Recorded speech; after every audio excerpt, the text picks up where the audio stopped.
అంటే గంటకు 3,500 నుండి 7,000 రూపాయల వరకు ఉంటుంది. ఈ డబ్బును జీతంగా భావిస్తే ఒక్క గంటకు ఇంత ఎక్కువ జీతం ఇచ్చే పార్ట్ టైం జాబ్ మన దేశంలో ఎక్కడికి వెళ్ళినా దొరుకుతుంది. సాధారణంగా రిచ్ మైండ్ సెట్ ఉన్నవారు, ధనవంతులు జీతం అడగని ఒక ఉద్యోగిని తమ వద్ద పనిలో పెట్టుకుంటారు. అంటే డబ్బుతో కొన్న ఏ వస్తువైనా తన సామర్థ్యాన్ని ఏదో ఒక చోట కోల్పోవాల్సిందే.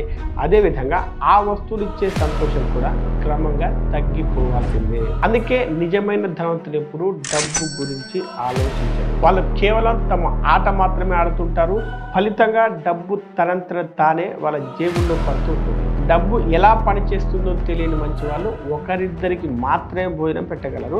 అదే డబ్బు ఎలా పనిచేస్తుందో తెలిసిన మంచి వాళ్ళు మాత్రం లక్షల మందికి ఆకలి లేకుండా చేయగలరు. అంటే మోడ్రన్ బానిసత్వంలో శరీరం మీద గొలుసులు ఉండవు, కానీ కళ్ళ మీద, సమయం మీద మాత్రం డబ్బు గొలుసుల్ని వేసేసింది. అందువల్ల డబ్బు సంపాదించడానికి ఒక్క స్కిల్ సరిపోతే డబ్బును కాపాడుకోవడానికి మాత్రం డజన్ల కొద్ది స్కిల్స్ అవసరమవుతాయి. డబ్బే మన జీవితంలో అన్నింటికీ మూలం. డబ్బు లేకపోతే కనీస సౌకర్యాలు కూడా దొరకని పరిస్థితి. అయితే ప్రాచీన కాలంలో వస్తు మార్పిడి నుంచి మొదలై డబ్బు, బంగారం, వెండి నాణాలు, కాగితపు నోట్లు, డిజిటల్ కరెన్సీ వరకు మార్పులు చెందుతూ వచ్చింది. ఇప్పుడు ఎక్స్చేంజ్ మీడియంగా మారి మన ఆర్థిక జీవితాలను శాసిస్తుంది. మన జీవితంలో డబ్బు ఒక చాప్టర్లా కాకుండా డబ్బే మన జీవితంగా మారిపోయింది. అయితే డబ్బును ఆకర్షించి సమర్థవంతంగా ఉపయోగించుకునే వారికి మాత్రమే అది దక్కుతుంది. మరి డబ్బును అలా ఆకర్షించాలన్నా, సమర్థవంతంగా ఉపయోగించాలన్నా డబ్బు గురించి మనం చాలా విషయాలు తెలుసుకోవడం అవసరం. డబ్బు చేదు నిజాల సిరీస్ లో ఇది 6వ వీడియో. ఈ వీడియోకి కనీసం ఒక 5,000 లైక్స్ ఇస్తే ఇంకా ఇలాంటి వీడియోలు చేయడానికి మాకు, మా టీంకి మోటివేషన్గా ఉంటుంది. ఇక అసలు వీడియోలోకి వెళ్దాం. Number 1, secret part time job. చాలా మంది మనీ మేనేజ్మెంట్ అంటే బోరింగ్గా, టైం వేస్ట్ పనిగా ఫీల్ అవుతూ ఉంటారు. కానీ మీరు అదే మనీ మేనేజ్మెంట్ని ఒక హై పేయింగ్ పార్ట్ టైం జాబ్లా చేసుకోగలిగితే మీ జీవితం పూర్తిగా మారిపోతుంది. ఎందుకంటే ఇది మీకు గంటకు వేలల్లో సంపాదించే అవకాశాన్ని ఇస్తుంది కాబట్టి. ఉదాహరణకు నెలకు 80,000 శాలరీ తీసుకునే ఒక వ్యక్తి నెలకు కేవలం 2 గంటల సమయాన్ని మాత్రమే కేటాయించి క్రెడిట్ కార్డు వడ్డీ తగ్గించడం, మంచి మ్యూచువల్ ఫండ్స్కి పెట్టుబడి మార్చడం, అలాగే ఇన్సూరెన్స్ అడ్జస్ట్ చేసుకోవడం, అనవసరమైన సబ్స్క్రిప్షన్లు క్యాన్సిల్ చేయడం, ఇలాంటి చిన్న చిన్న కామన్ పనులు చేయగలిగితే ఆ వ్యక్తి సంవత్సరానికి 80,000 నుంచి 1,50,000 వరకు డబ్బును ఆదా చేయగలుగుతాడు, లేదా అదనపు ఆదాయాన్ని సంపాదించగలుగుతాడు. అంటే గంటకు 3,500 నుండి 7,000 రూపాయల వరకు ఉంటుంది. ఈ డబ్బును జీతంగా భావిస్తే ఒక్క గంటకు ఇంత ఎక్కువ జీతం ఇచ్చే పార్ట్ టైం జాబ్ మన దేశంలో ఎక్కడికి వెళ్ళినా దొరకదు. అంతేకాకుండా ఈ జాబ్ చేయడానికి ప్రత్యేకంగా ఆఫీసులు, డ్రెస్ కోడ్లు అనేవి అవసరం ఉండదు. మీకు మీరే బాస్ లాగా వ్యవహరించుకోవచ్చు. అంతేకాకుండా సంవత్సరాలు గడిచే కొద్దీ జీతం కూడా, అంటే సంపాదన కూడా పెరుగుతూనే ఉంటుంది. కాబట్టి మీరు మీ మైండ్ సెట్ మార్చుకొని డబ్బును మేనేజ్ చేయడం కోసం నెలకు 2-3 గంటలు కేటాయించగలిగితే ఇప్పుడు లక్షాధికారులుగా ఉన్న మీరు రేపు కోటీశ్వరులుగా మారగలుగుతారు. కాబట్టి ఇక నుండి మీరు కూడా డబ్బు నిర్వహణను ఒక high paying part time job లాగా భావించండి. ఇక రెండవది నెస్ట్ ఎగ్. సాధారణంగా రిచ్ మైండ్ సెట్ ఉన్నవారు, ధనవంతులు జీతం అడగని ఒక ఉద్యోగిని తమ వద్ద పనిలో పెట్టుకుంటారు. ఆ ఉద్యోగిని వారంతా కార్పస్ అనే పేరుతో పిలుస్తూ ఉంటారు. కార్పస్ అంటే కష్టపడి ఆదా చేసి సరైన చోట పెట్టుబడిగా పెట్టగా వచ్చిన మొత్తం డబ్బు అని అర్థం. దీన్నే మరో విధంగా నెస్ట్ ఎగ్ అని కూడా అంటారు. అయితే ఈ కార్పస్ని మీరు ఒక్కసారి సృష్టించుకోగలిగితే చాలు, అది మీకోసం రాత్రింబవళ్ళు పనిచేస్తూనే ఉంటుంది. మీరు నిద్రపోతున్నప్పుడు, లీవ్లో ఉన్నప్పుడు, చివరికి సెలవుల్లో సముద్రం పక్కన కాఫీ తాగుతున్నప్పుడు కూడా అది మీ బ్యాంక్ అకౌంట్లో డబ్బును వేస్తూనే ఉంటుంది. అయితే మీరు సృష్టించుకున్న కార్పస్ మీ జీతం కంటే ఎక్కువ సంపాదించడం మొదలుపెట్టిన రోజు మీ జీవితం 2 దశలుగా విడిపోతుంది. మొదటి దశ అప్పటి వరకు మీరు డబ్బు కోసం పనిచేసిన భాగం. రెండవ దశ అప్పటి నుండి డబ్బు మీకోసం పనిచేసే భాగం. ఈ రెండవ దశలో మీ జీతం ఒక బోనస్ లాగా మారిపోతుంది. అలాగే మీ ఉద్యోగం అనేది రిటైర్మెంట్ ఫండ్ లాగా కాకుండా అది కేవలం ఒక ఆప్షన్ లాగా మాత్రమే మిగులుతుంది. అప్పటి నుండి మీకు ఇష్టం లేని బాస్ను, ఇష్టం లేని జాబ్ను, ఇష్టం లేని సిటీని వదులుకునే ధైర్యం వస్తుంది. ఎందుకంటే ఇక నుండి మీ కార్పస్ మీకు వెన్నుదన్నుగా నిలబడుతుంది కాబట్టి. ఇంకా సులభంగా చెప్పాలంటే మీ డబ్బు మీకోసం బానిసలాగా పనిచేస్తుంది. కాబట్టి ఇక మీదట మీ లక్ష్యం ఒక్కటే అవ్వాలి. అదేంటంటే మీకంటూ ఒక కార్పస్ సృష్టించుకోవడం, దాన్ని రక్షించుకోవడం, అలాగే దాన్ని మరింత బలోపేతం చేసుకోవడం. ఈ విధంగా ఒక్కసారి మీ కార్పస్ మీ జీతం కంటే ఎక్కువ సంపాదిస్తే మీరికపై డబ్బు కోసం పనిచేయాల్సిన అవసరం ఉండదు. ఒకవేళ మీరు పని చేయాలనుకుంటే మీకు ఇష్టం ఉన్న పనిని హ్యాపీగా చేసుకోవచ్చు. దీన్నే నిజమైన స్వేచ్ఛ అంటారు. ఇక మూడవది, money is much more exciting than anything it buys. డబ్బు ఎప్పుడు దాంతో కొనగలిగే వస్తువులు ఇచ్చే ఎగ్జైట్మెంట్ కంటే ఎక్కువ ఎగ్జైట్మెంట్ని, ఎక్కువ ఆనందాన్ని ఇస్తుంది. ఎందుకంటే డబ్బు అనేది కేవలం కాగితమో లేదా బ్యాంకు బ్యాలెన్సో కాదు. డబ్బు అనేది ఒక మాయాశక్తి, అనేక అవకాశాల వంతెన. ఉదాహరణకు మీరు ఒక కొత్త ఐఫోన్ కొన్నారనుకోండి, కొన్ని వారాల పాటు సంతోషంగా అనిపిస్తుంది, కానీ తర్వాత అది కూడా ఒక సాధారణ ఫోన్ లాగానే మిగిలిపోతుంది. అదేవిధంగా ఒక కొత్త కారు కొన్నారనుకోండి, మొదట్లో గొప్ప ఫీలింగ్ కలుగుతుంది, కానీ ఆ తర్వాత ట్రాఫిక్లో ఇరుక్కుపోయినప్పుడు అది కూడా సాధారణ వాహనంగానే అనిపిస్తుంది. అంటే డబ్బుతో కొన్న ఏ వస్తువైనా తన సామర్థ్యాన్ని ఏదో ఒక చోట కోల్పోవాల్సిందే. అదేవిధంగా ఆ వస్తువులు ఇచ్చే సంతోషం కూడా క్రమంగా తగ్గిపోవాల్సిందే. అయితే డబ్బు ఇచ్చే ఎగ్జిట్ మాత్రం ఎప్పటికీ తగ్గిపోదు.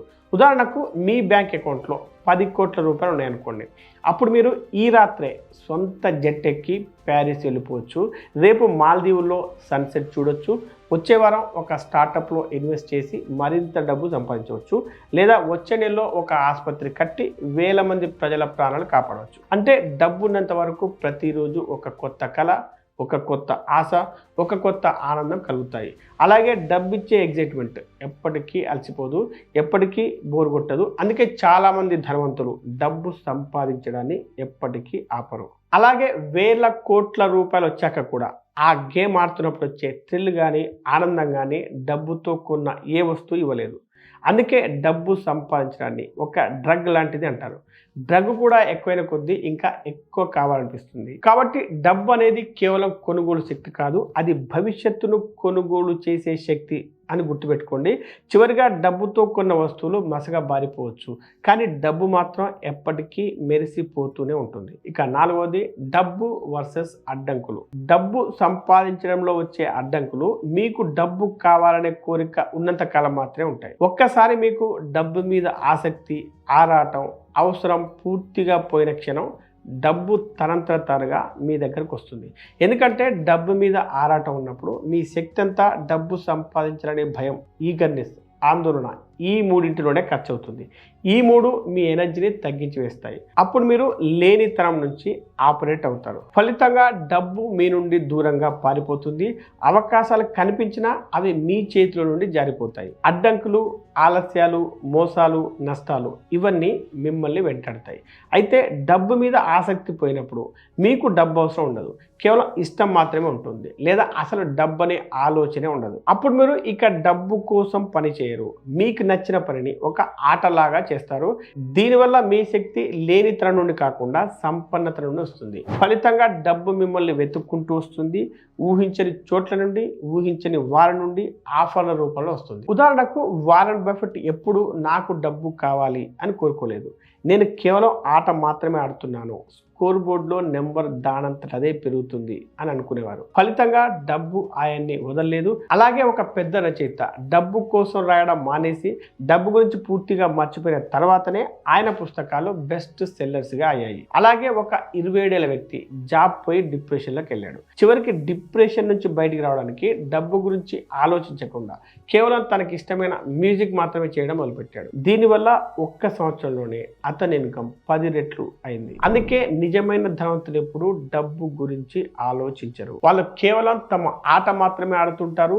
ఫలితంగా డబ్బు తనంతట తానే వాళ్ళ జేబుల్లో పడుతూ ఉంటుంది. కాబట్టి మీరు కూడా డబ్బు మీద దృష్టి పెట్టకుండా డబ్బు సంపాదించే ప్రాసెస్ మీద మాత్రమే దృష్టి పెట్టండి. ఇక ఐదవది, డబ్బు వర్సెస్ మంచితనం. మనం డబ్బు ఎలా పనిచేస్తుందో అర్థం చేసుకోలేకపోతే మన కుటుంబానికి, మన సమాజానికి, ఈ ప్రపంచానికి ఎప్పటికీ నిజంగా సహాయం చేయలేము. ఉదాహరణకు మీరు ఎంత మంచివారైనా మీ ప్రేమ, మీ తల్లిదండ్రులు అనారోగ్యంతో ఆసుపత్రిలో ఉన్నప్పుడు కనీసం మందులు కూడా కొనివ్వలేదు.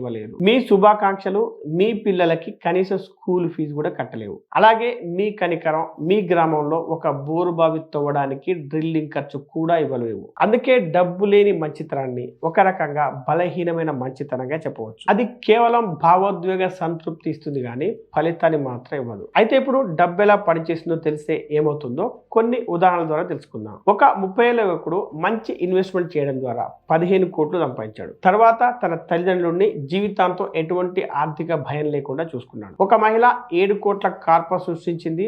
తర్వాత దాని నుండి వచ్చే ప్యాసివ్ ఇన్కమ్తో ఒక చిన్న స్కూల్ నడిపిస్తుంది. దీనివల్ల 300 మంది పేద పిల్లలు ఉచితంగా చదువు నేర్చుకోగలుగుతున్నారు. అలాగే ఒక వ్యక్తి 40 ఏళ్ల వయసులో ఆర్థిక స్వేచ్ఛను సాధించి ఇప్పుడు తన పూర్తి సమయాన్ని ఎన్జిఓలకు, అనాథ శరణాలయాలకు ఉపయోగిస్తున్నాడు. అయినప్పటికీ ఆయనకి ఎవరి దగ్గర డబ్బు అడగాల్సిన అవసరం ఏర్పడలేదు. ఎందుకంటే ఆయనకి తన డబ్బే సరిపోతుంది కాబట్టి. అయితే ఈ 3 ఉదాహరణల నుండి మనం తెలుసుకోవాల్సిన విషయం ఏంటంటే, డబ్బు గురించి తెలియకపోతే ఈ ముగ్గురు కేవలం మంచి మనసుతో మాత్రమే ఉండేవాళ్ళు. కానీ డబ్బు గురించి తెలుసుకున్నందువల్ల వారి ముగ్గురి మంచితనం గొప్ప శక్తిగా మారగలిగింది. అంటే డబ్బు ఎలా పనిచేస్తుందో తెలియని మంచి వాళ్ళు ఒకరిద్దరికి మాత్రమే భోజనం పెట్టగలరు. అదే డబ్బు ఎలా పనిచేస్తుందో తెలిసిన మంచి వాళ్ళు మాత్రం లక్షల మందికి ఆకలి లేకుండా చేయగలరు. అంటే మంచితనం అనేది ఏమైతే డబ్బు గురించి తెలుసుకోవడం అనేది ఆ ఎయిమ్ని ఫలితంగా మార్చే శక్తిగా చెప్పవచ్చు. కాబట్టి మీ కుటుంబాన్ని, మీ సమాజాన్ని, ఈ లోకాన్ని నిజంగా మార్చాలి అని అనుకుంటే ముందు మీరు మారండి. డబ్బు గురించి అర్థం చేసుకోండి. అప్పుడే మీ మంచితనం కేవలం ఒక ఎమోషన్లా మిగిలిపోకుండా ఒక నిజమైన శక్తిగా మారుతుంది. ఇక 6వది మోడ్రన్ బానిసత్వం. కొన్ని శతాబ్దాల క్రితం నాగరికత అభివృద్ధి చెందకముందు బానిసత్వం ఎక్కువగా కనిపిస్తూ ఉండేది. ఆ కాలంలో మనుషులే మనుషుల్ని బానిసలుగా చేసుకునేవారు. బానిసలుగా మారిన వారు యజమాని చెప్పింది చేసి తీరాలి. దీన్ని కనిపించే బానిసత్వంగా చెప్పవచ్చు. అయితే ఇప్పుడు అంటే నాగరికత అభివృద్ధి చెందిన ఈ రోజుల్లో అటువంటి బానిసత్వం లేదు. అయినప్పటికీ మనిషి ఇంకా బానిసగానే బ్రతుకుతున్నాడు. ఈ బానిసత్వాన్ని కనిపించని బానిసత్వం అని చెప్పవచ్చు. కాకపోతే ఈ కనిపించని బానిసత్వంలో యజమాని స్థానాన్ని డబ్బు లేకపోవడం అనే భయం ఆక్రమించింది. దీనికి కారణం డబ్బు లేకపోతే మంచి ఇల్లు ఉండదు, మంచి ఆసుపత్రి ఉండదు, పిల్లలకి మంచి చదువుతో పాటు సొసైటీలో స్టేటస్ కూడా దొరకదు. కాబట్టి మనిషి డబ్బు కోసమే మేలుకొని డబ్బు కోసమే నిద్రపోతున్నాడు, డబ్బు కోసమే తిని డబ్బు కోసమే ఊపిరి తీసుకుంటున్నాడు. అంతేకాకుండా ఉదయం 6 గంటలకు లేచి రాత్రి 11 గంటల వరకు డబ్బు కోసం ఏదో ఒక పని చేస్తూనే ఉంటాడు. ఇష్టం లేకపోయినా ఆఫీస్కి వెళ్తాడు, బాస్ తిడితే నవ్వుతూ భరిస్తాడు, ఒత్తిడితో అనారోగ్యం వచ్చినా లీవ్ తీసుకోలేడు. ఎందుకంటే లీవ్ తీసుకుంటే శాలరీ కట్ అవుతుంది కాబట్టి. అంటే మోడ్రన్ బానిసత్వంలో శరీరం మీద గొలుసులు ఉండవు, కానీ కళల మీద, సమయం మీద మాత్రం డబ్బు గొలుసుల్ని వేసేసింది.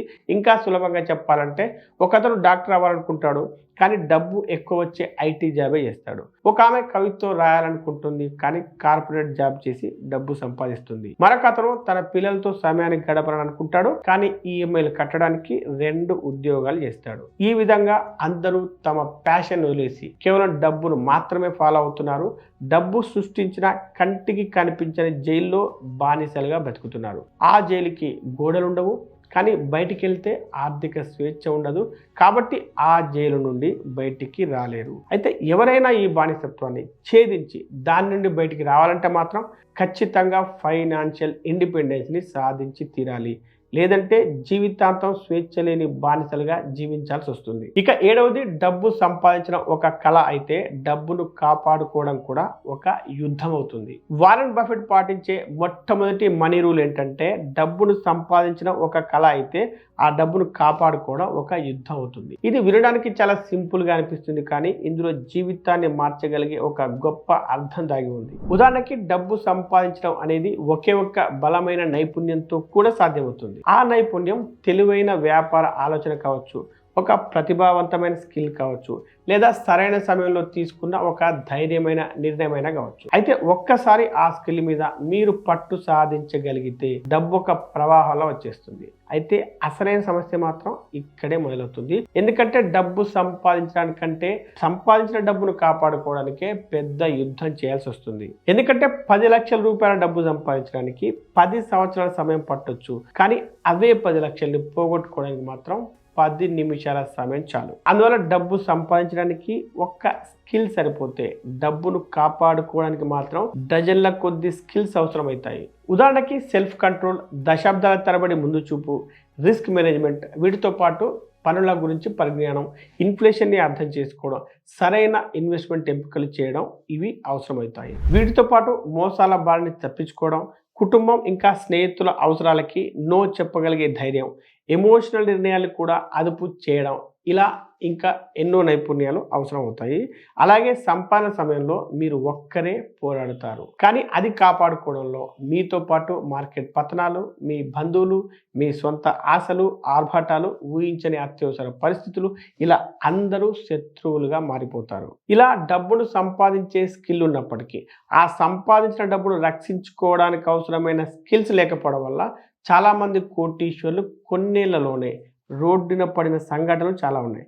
కాబట్టి నిజమైన ధనవంతులు అంటే డబ్బును సంపాదించిన వారు కాదు, ఆ డబ్బును తరతరాల వరకు కాపాడగలిగిన వారు మాత్రమే నిజమైన ధనవంతులు అవుతారు. అందువల్ల డబ్బును కాపాడుకోవడం అనేది ఒక కళ కాదు, అది ఒక నిజమైన యుద్ధం అని గుర్తుపెట్టుకోండి. ఇప్పటివరకు ఈ వీడియోలో చెప్పుకున్న 7 చేదు నిజాలు కేవలం సమాచారం కోసం మాత్రమే కాదు, ఇవి 7 మీ జీవితాన్ని పూర్తిగా మార్చగలిగినటువంటి 7 ఆయుధాలు అని గుర్తుపెట్టుకోండి. అలాగే డబ్బు అనేది మనల్ని బానిసలుగా మార్చే గొలుసైనా కావచ్చు, లేదా మనకి స్వేచ్ఛను ప్రసాదించే రెక్కలైనా కావచ్చు. అయితే ఆ ఎంపిక ఎప్పుడూ పూర్తిగా మన చేతుల్లోనే ఉంటుందని కూడా గుర్తుపెట్టుకోండి. ఈ వీడియో మీకు నచ్చితే లైక్ చేసి కామెంట్ చేయండి. మీకు తెలిసిన వారందరికీ ఈ వీడియోను షేర్ చేయండి. Be rich, stay rich.